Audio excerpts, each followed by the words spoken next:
What is up? What is up? This is your girl, Gloria. How's it going, guys? I'm just going to give Facebook a minute to notify you guys that I am live. Jump on, jump on. How's it going? How's it going? What is up? I've got a story to tell you today.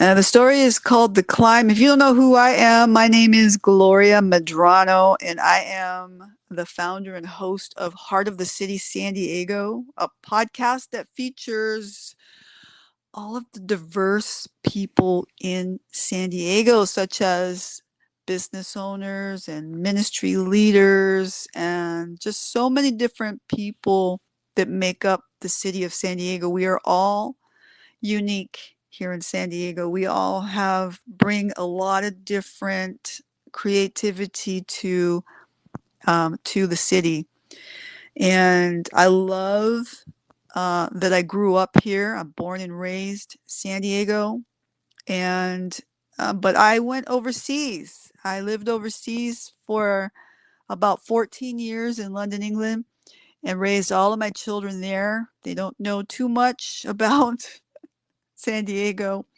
My son lives here now. My youngest daughter lives here now, and they are learning quite a lot about San Diego now. Um, but previously, they had no clue at all.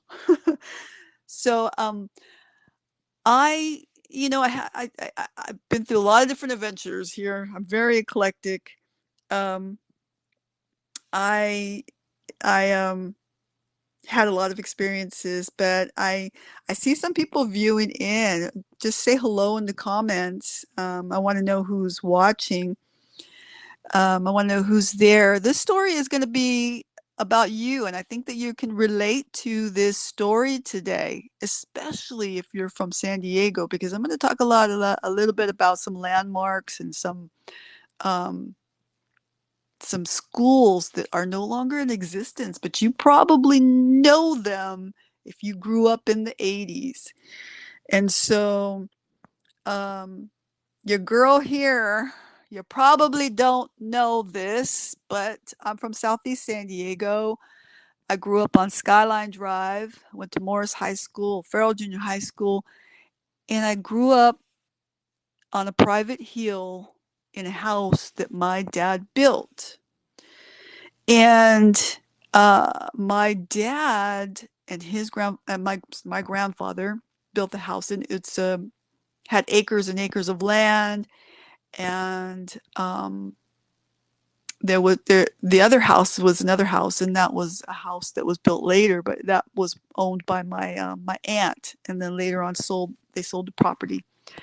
But I grew up there. I grew up riding motorcycles to the highest level, almost pro status, and then did some competition riding. So I was a high level athlete growing up back in the day. Um, I was a bit of a brawler if you're from the area, and we had a lot of riots in our school. It's not in my nature to be, like that, but I was bullied quite a lot from elementary all the way to junior high school. And I was a very, very, very shy kid. So I was very timid, very shy, but very athletic. And so I could outrun anyone.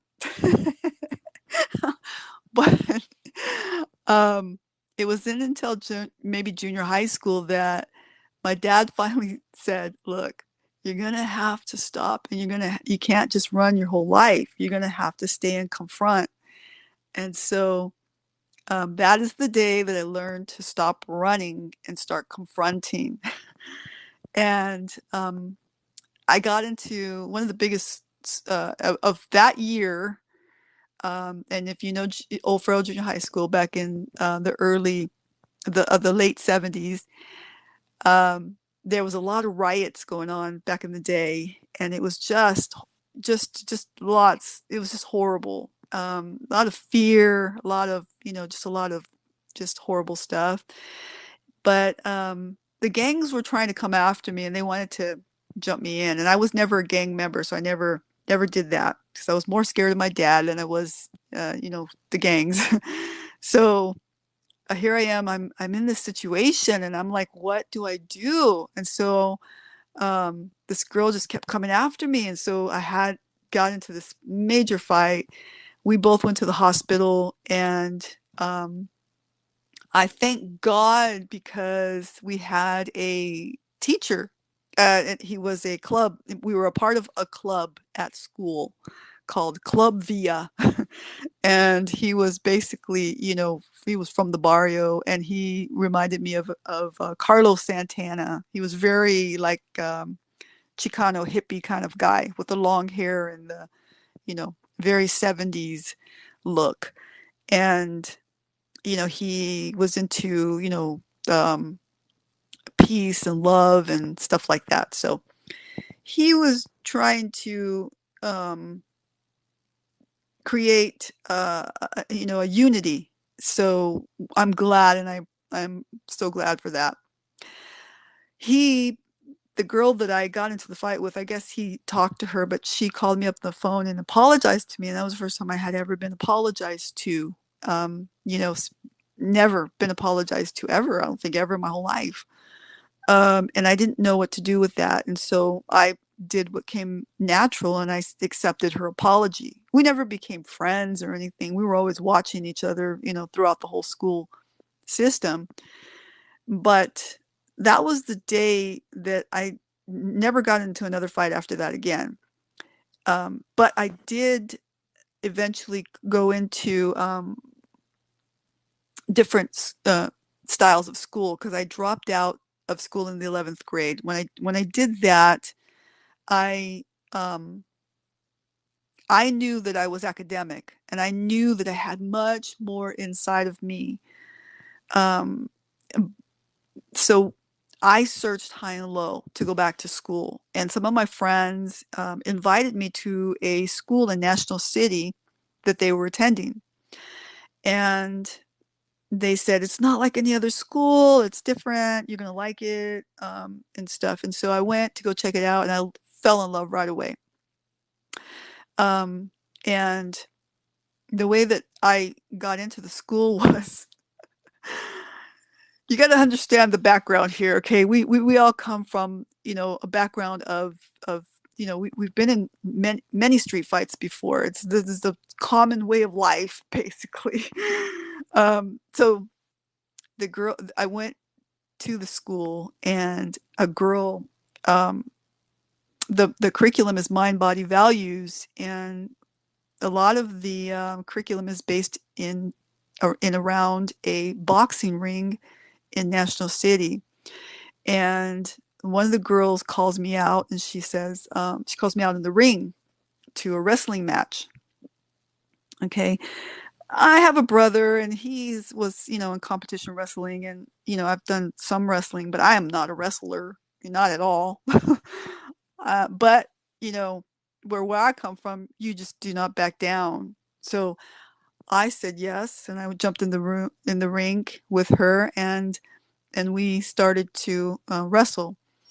And so she won the wrestling match. I did not win. I don't know how to wrestle, but that started a um, a journey, a new journey for me in this school. And in the school, it taught us how um, to get into confrontations, but to in a controlled manner. And I think a lot of the fighting sports and things like that are really good for young people that come up in these, this rough environment, and in neighborhoods that are like that. I think that all young people should be involved in some kind of sports because it really teaches us discipline. It teaches, control. It teaches social skills. It teaches so many different things, and I'm just so grateful. Well, through this journey, one of the training situations was going out to Otay Lakes to climb that little hill, that mountain. It's like, it's not really a mountain, but it's a good, pretty good hike up the hill, and it's back in Otay Lakes. And so the school's in National City. Now we're off, and I want to tell you about a story called The Climb. I call it The Climb, and it relates to many of you business owners. It relates to many of you um, people that are in the ministry. It relates to young moms. It relates to, just so many different people, because we're all faced with these kind of emotions. And it still chokes me up to this day, every single time I tell this story.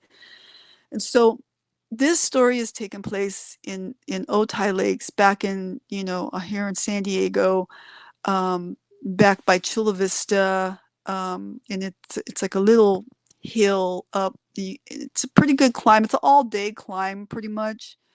Um, we start climbing, and our whole training that day is about teamwork. And we're at the age of about 16, 17 years old, and we're all coming from all kinds of different backgrounds. Some very, very broken, some are true reformed gang members, and they seen a lot. Some are coming from good homes. Some are not, not coming. They just dropped out, and didn't do good in a regular public, traditional public school.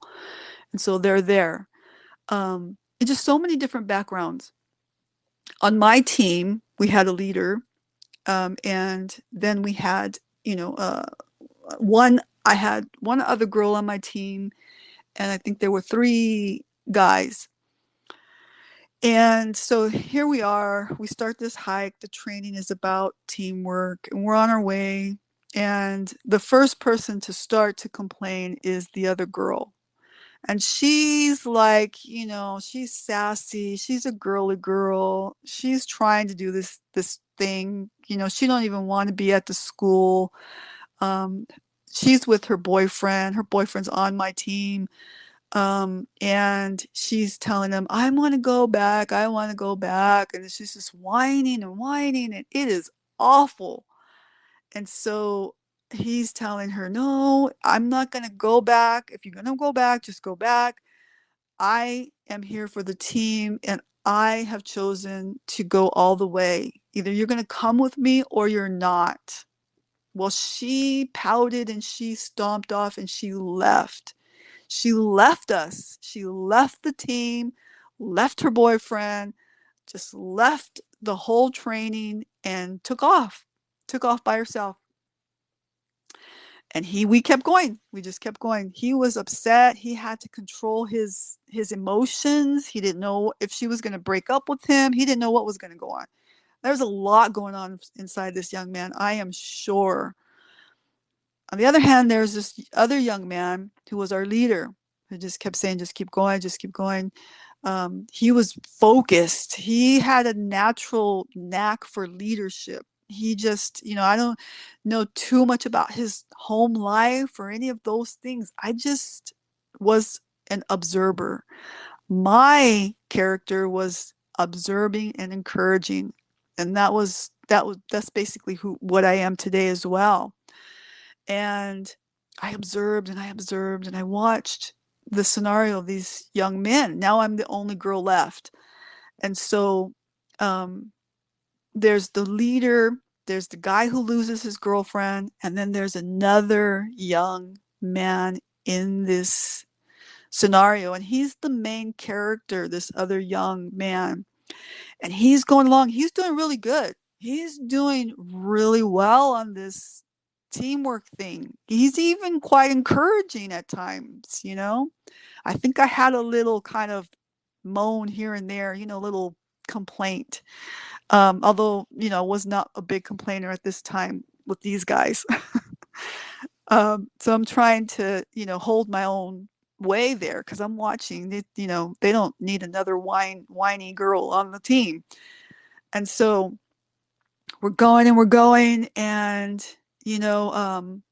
this one guy who's the main character, he's kind of cracking some jokes as well as we're going up this thing. And he's kind of making it even pleasant going hiking this thing, right?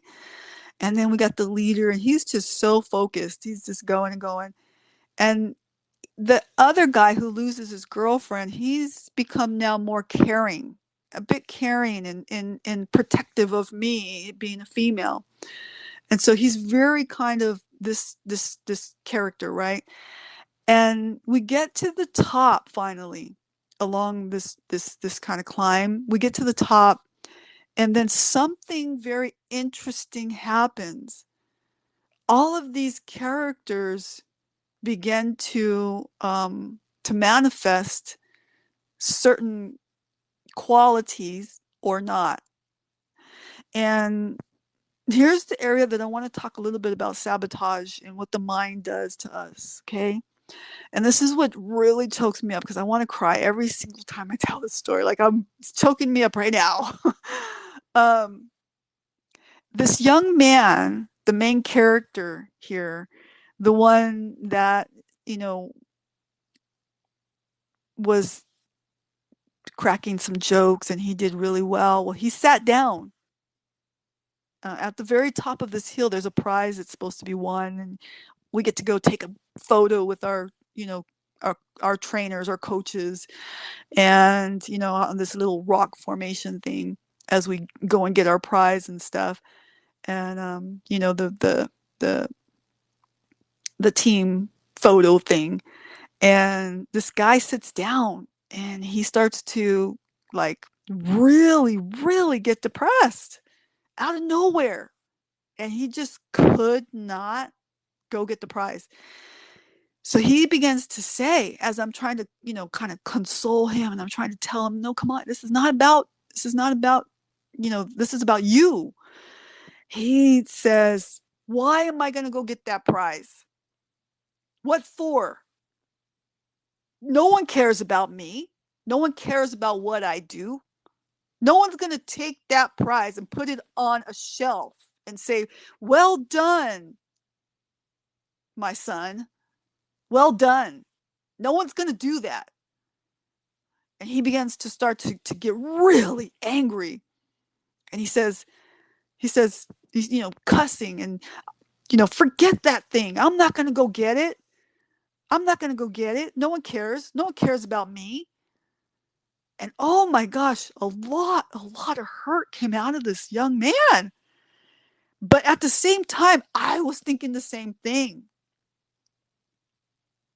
And him saying that choked me up. And I was thinking, no one's going to put that prize on a shelf. I don't have anyone in my whole entire family who's going to put that prize on a shelf.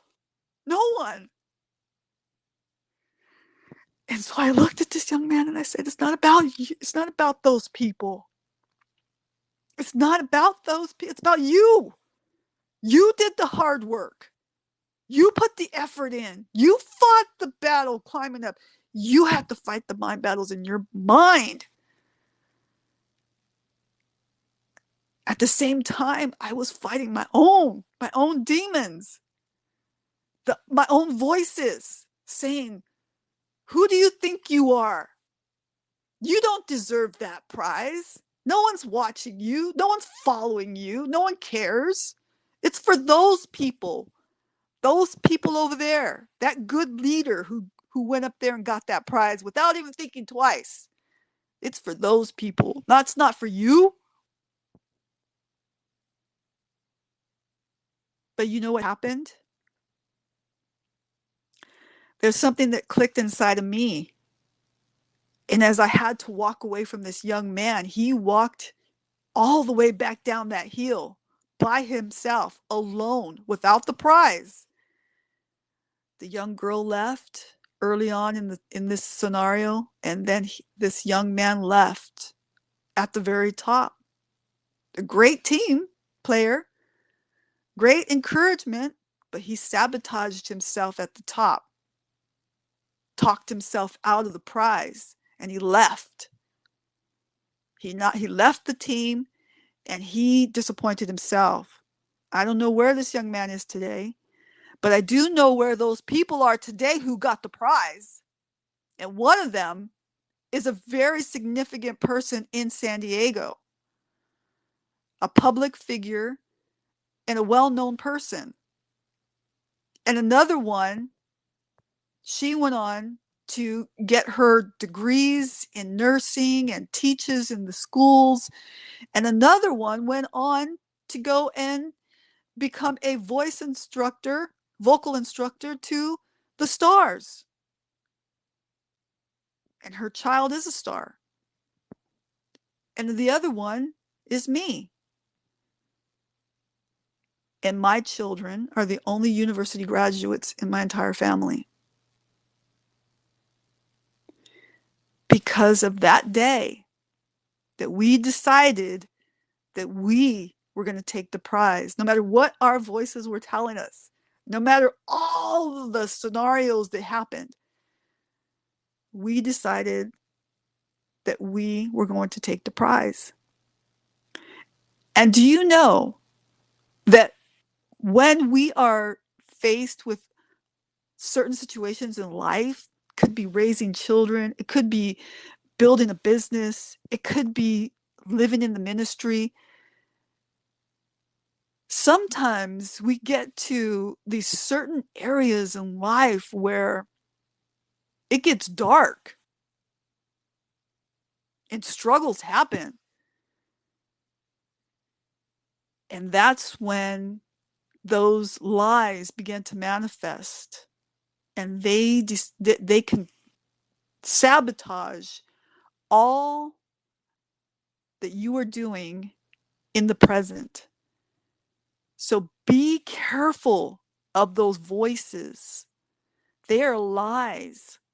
And I'm here to tell you, not one single one of us in this entire universe or earth has started off our journey doing it completely right. Okay? I was a high level athlete and I had a starting point, okay? Was dirt bikes. And my journey was I was the only girl, and I was the older sister of a brother who and we had an older cousin who was a boy. And um if I wanted to keep up at any level, I had to, you know, be able to hurt myself, fall down, and get back up without moaning or weeping or crying. And a lot of times, I was left behind being chased by other kids trying to steal our bikes. I was left behind. And in order for me not to be left behind and scared half to death that somebody was going to jump me and take my bike, I had to learn how to pedal pretty fast and go over those jumps and all kinds of stuff. Well, then it progressed to motorbikes, and I have broken bones. I have scars, gash wounds, been to the emergency like I don't know, countless amounts of times. And they all hurt. Every single one of them scars and broken bones hurt. And in the beginning, I wanted to quit. I was like, I wanted to do a wheelie so bad. And my dad was like, are you ready? Because you're going to fall. And, and he knew, and he goes, but you're going to have to just keep trying and trying. And he didn't know how to parent, he was just doing the best he could. But I fell, and he made me get back on the bike until I was comfortable riding it, again. And then we went back to practicing the wheelies. Had he got mad at me and said, oh, you can't do it, blah, blah, blah, blah, then I would have quit. But no, in this certain situation, he encouraged me to get back on until I was comfortable and felt safe enough. And then we went back to doing the wheelies. Okay. Sometimes in life, you're going to be, it's going to hurt really, really bad. Sometimes you need just a little break until you feel ready to get back to go in to do the hard stuff again. Okay. Sometimes you need a little bit of counseling. Sometimes you need a little bit of coaching. Sometimes you need some encouraging words from friends, from family, from, from people that have gone through what you're going through already, and they're already on the other side. But never, ever quit. Never quit. And you're not going to do it perfect. In fact, don't do it perfect. Get that out of your head. Just do it. Just go. Just jump on the thing and just go. Okay. Um, get some basic learning, whatever it is that you're doing. Get just get the basic gist of how to start, and then just start. Just start. I still to this day I do a podcast, and none of it is perfect. Sometimes there's a lot of, when I do them live. I don't have a script. And in a live and unscripted situation, there's a lot of situations that go wrong, you know? And so you don't know if your Wi-Fi is going to work. You don't know if you're going to have a mess up. You don't know if, your equipment's going to break, or, you just don't know if the person's going to be late or early or what, you know. One guy, even in the middle of my interview, he was so nervous that I will never tell you who it is. He was so nervous that we had to stop the interview so he could take a minute to gather himself back again.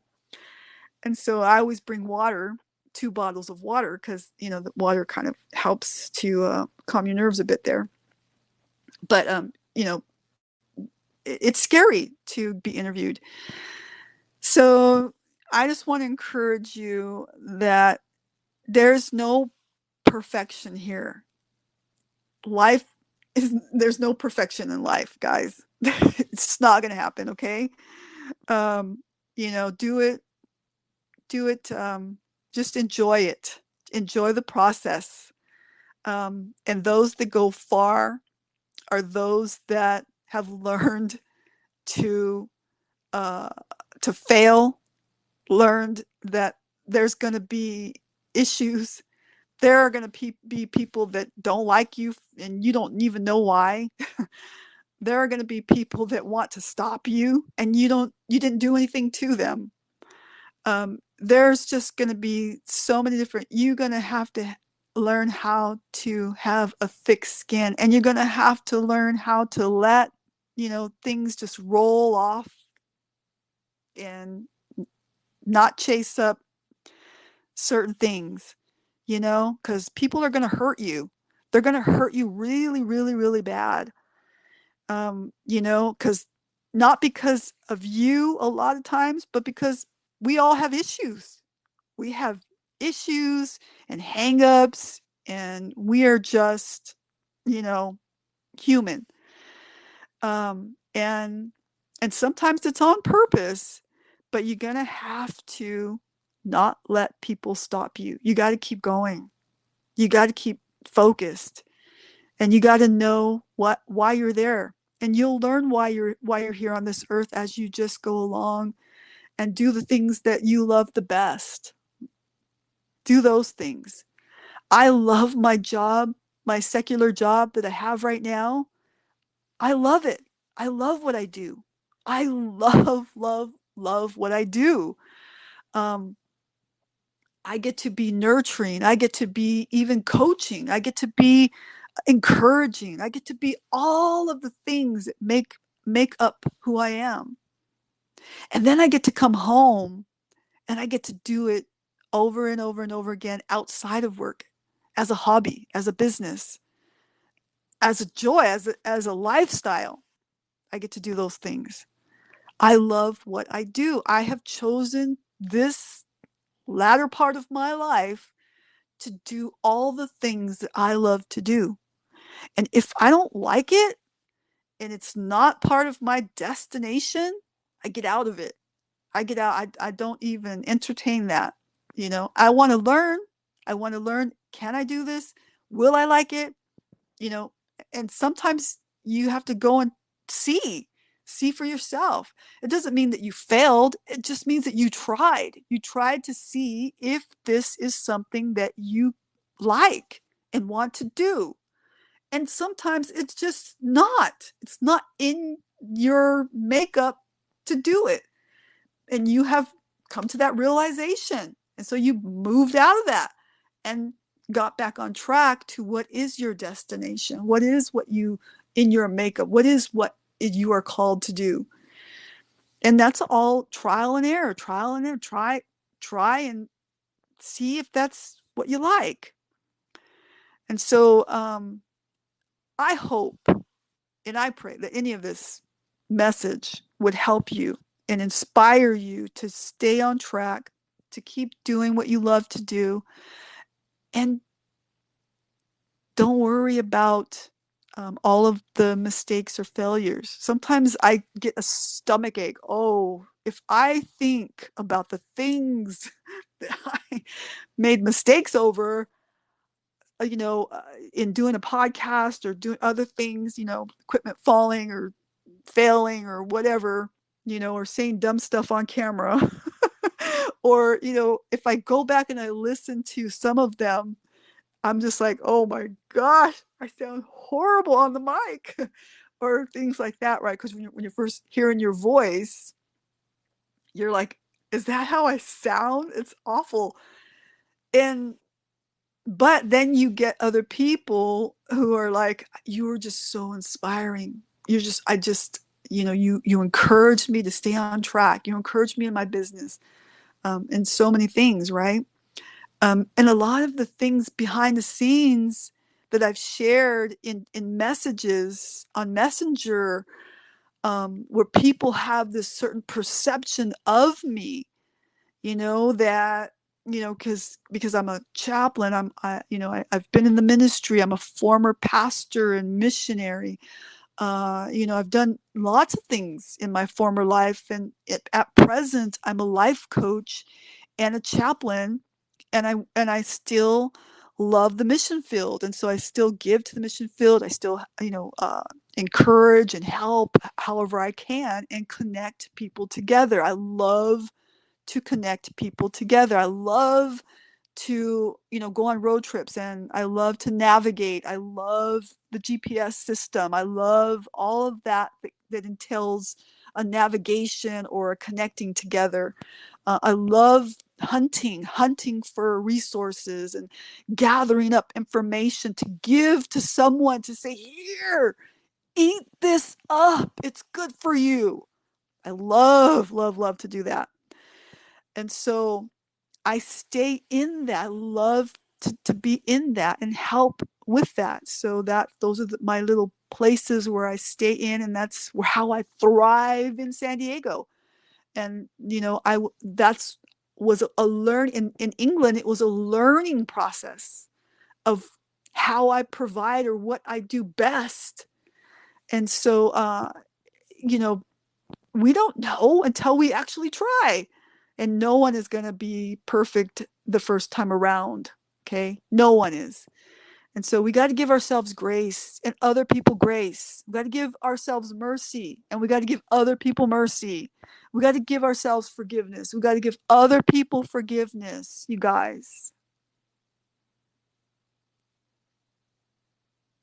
Because in the end, that is what Jesus has done for us. So, with that said, I'm going to peace out for now. I love you guys. And I just hope that this was an encouraging message for you. That's okay. You're doing okay. You're right where you need to be right now. Peace out. Love you.